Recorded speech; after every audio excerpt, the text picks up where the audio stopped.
एक बार की बात है। एक गुरु का एक शिष्य ज़्यादा बोलने की आदत से परेशान था।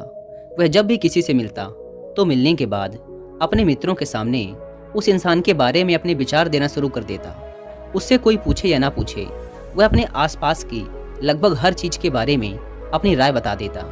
आश्रम में रहने वाले लगभग हर छात्र और शिक्षक के बारे में उसकी अपनी सकारात्मक या नकारात्मक राय थी, जिसे वो बिना सोचे समझे लोगों के सामने रख देता।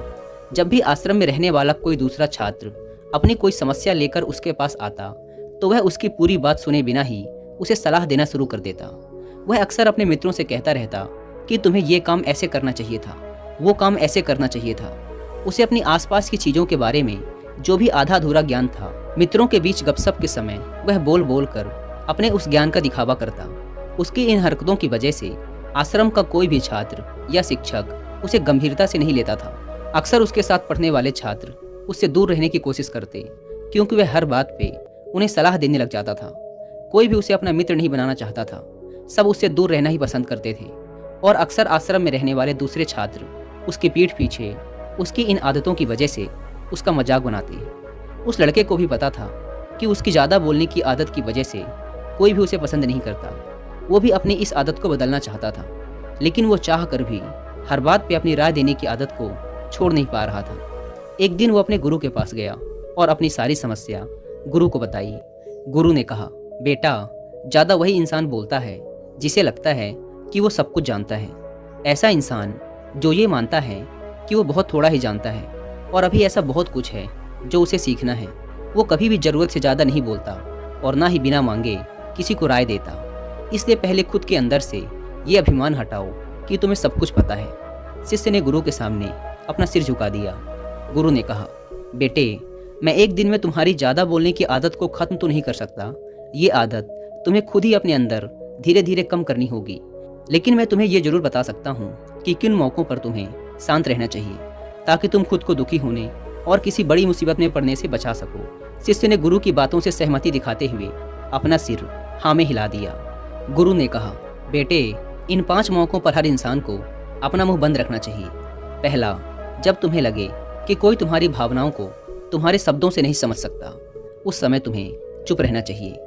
अक्सर हम लोगों को अपने दुख, अपनी परेशानियां बताना शुरू कर देते हैं, जबकि हमारे आसपास रहने वाले ज़्यादातर लोगों को इससे कोई मतलब नहीं कि हमारे जीवन में क्या गुजर रहा है। हर इंसान को केवल खुद से मतलब होता है। वो केवल खुद के बारे में बात करना चाहता है। वो केवल खुद की तारीफ सुनना चाहता है। उन्हें हमारे जीवन की परेशानियों से कोई मतलब नहीं और ना ही वो सुनना चाहते।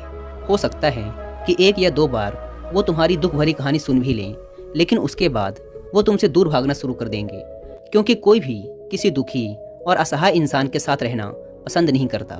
इसलिए कभी भी अपने कुछ करीबी मित्रों और परिवार वालों को छोड़कर किसी ऐसे इंसान को अपनी परेशानी ना बताएं जो तुम्हारी बातों को समझने के बजाय उनका मजाक बनाए। दूसरा, जब तुम्हें ये ना पता हो कि किसी विशेष मौके पर क्या बोलना है, या फिर तुम्हें किसी विशेष घटना के बारे में आधा अधूरा ही ज्ञान हो, तो ऐसे मौके पर भी तुम्हें चुप ही रहना चाहिए। ऐसा इंसान जो आधा अधूरा ज्ञान होने के बाद भी उस विषय में बात करता है, वो अक्सर ही मजाक का पात्र बनता है। और कोई भी ऐसे इंसान को कभी गंभीरता से नहीं लेता। अपनी बात को प्रभावशाली तरीके से वही इंसान रख सकता है जिसे उस घटना या विषय के बारे में गहराई से जानकारी है। इसलिए कभी भी आधी अधूरी और इधर उधर से मिलने वाली जानकारी के आधार पर लोगों से अपनी बात मनवाने की कोशिश ना करें। हालांकि दोस्तों, प्रभावशाली बातचीत करना और एक ऐसा इंसान बनना जिससे हर कोई बात करना चाहे, जिसे हर कोई सुनना चाहे, ये भी एक कला है जिसे हर इंसान सीख सकता है। आप भी सीख सकते हैं। बस आपको बातचीत को शुरू करने और उसे लीड करने के कुछ सीक्रेट जानने की ज़रूरत है। और ये सारे ही सीक्रेट बताए गए हैं इस बुक में, जिसका नाम है how to talk to anyone. मैं दावे के साथ कह सकता हूँ कि इस बुक को पढ़ने के बाद आप अपने बातचीत करने के तरीके में एक गजब का बदलाव देखेंगे। तीसरा, गुरु ने कहा, जब कोई इंसान तुम्हारे सामने किसी तीसरे इंसान की बुराई कर रहा हो, तब ऐसी परिस्थिति में भी तुम्हें चुप रहना चाहिए। तुम्हें कभी भी ऐसी नकारात्मक बातचीत का हिस्सा नहीं बनना चाहिए, क्योंकि आज जो इंसान तुम्हारे सामने किसी तीसरे इंसान की बुराई कर रहा है, वही कल किसी और के सामने तुम्हारी भी बुराई करेगा। और इस बात की ज़्यादा संभावना है कि आज तुमने उसकी हाँ में हाँ मिलाने के लिए तीसरे इंसान की जो बुराई की है, कल रिश्ते ठीक होने पर वो उस तीसरे इंसान से भी कहे कि तुमने उसके बारे में क्या क्या कहा था। इसलिए जब भी कभी कोई किसी तीसरे इंसान की बुराई करे या उसके गलत समय का मजाक उड़ाए तो तुम्हें बस उसकी बातें सुन लेनी है, अपनी कोई भी राय वहाँ नहीं रखनी। अगर तुम ऐसा करते हो तो भविष्य में तुम्हारे लिए समस्या खड़ी हो सकती है। गुरु ने कहा, चौथा, जब कोई तुम्हारे ऊपर गुस्से और घृणा से चिल्लाए, तुम्हारा अपमान करने की कोशिश करे, तब ऐसी परिस्थिति में तुम चुप रहकर सामने वाले के गुस्से और घृणा को कम कर सकते हो। साथ ही तुम स्थिति को खराब होने से बचा भी सकते हो। जब तुम सामने वाले के क्रोध का जवाब क्रोध से ना देकर उस समय चुप रह जाते हो, तब यह बात उस क्रोध करने वाले इंसान के दिल में लगती है।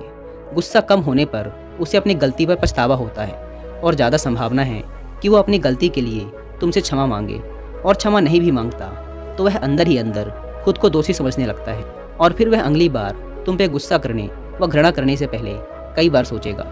लेकिन तुम्हें हर परिस्थिति में चुप भी नहीं रहना। अगर कोई गलत कर रहा हो तो तुम्हें उसका जवाब भी देना है, क्योंकि कुछ लोग ऐसे भी होते हैं जिन्हें हमारा चुप रहना हमारी कमजोरी प्रतीत होता है। गुस्से के दौरान चुप रहने का यह तरीका केवल परिवार, सगे संबंधियों और कुछ निकटतम मित्रों के लिए ही सही है, न कि हर इंसान के लिए। अगर तुम हर जगह चुप रहने लग गए तो इसका गलत फायदा भी उठाया जा सकता है। गुरु ने आगे कहा, पांचवा, जब कोई इंसान तुमसे उसके जीवन की कोई दुख भरी घटना या अपने जीवन की परेशानी साझा कर रहा हो, ऐसी परिस्थिति में तुम्हें चुप रहकर सिर्फ उसकी बातों को सुनना है।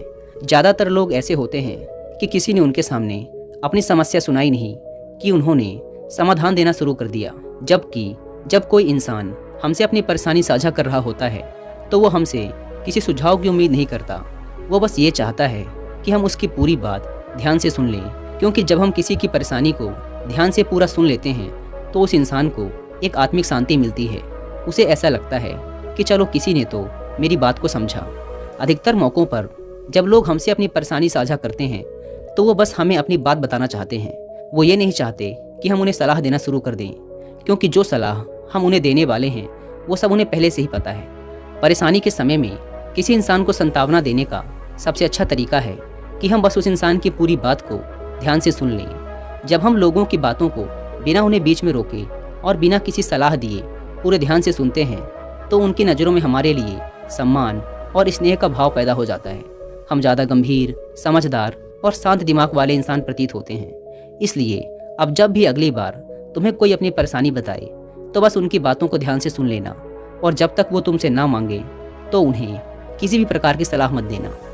गुरु ने कहा, मेरी एक बात हमेशा याद रखना, जब तुम कम बोलते हो तो लोग तुम्हारी तरफ ज़्यादा आकर्षित होते हैं कि तुम क्या हो और तुम क्या सोचते हो। शिष्य ने हाँ में सिर हिलाया। शिष्य अब गुरु की बातों को समझ चुका था कि उसे किन किन परिस्थितियों में शांत रहना है। उसने यह भी जान लिया था कि कम बोलकर वह आश्रम में अपनी प्रतिष्ठा वापस पा सकता है। उसने गुरु को धन्यवाद किया और वहाँ से चला गया।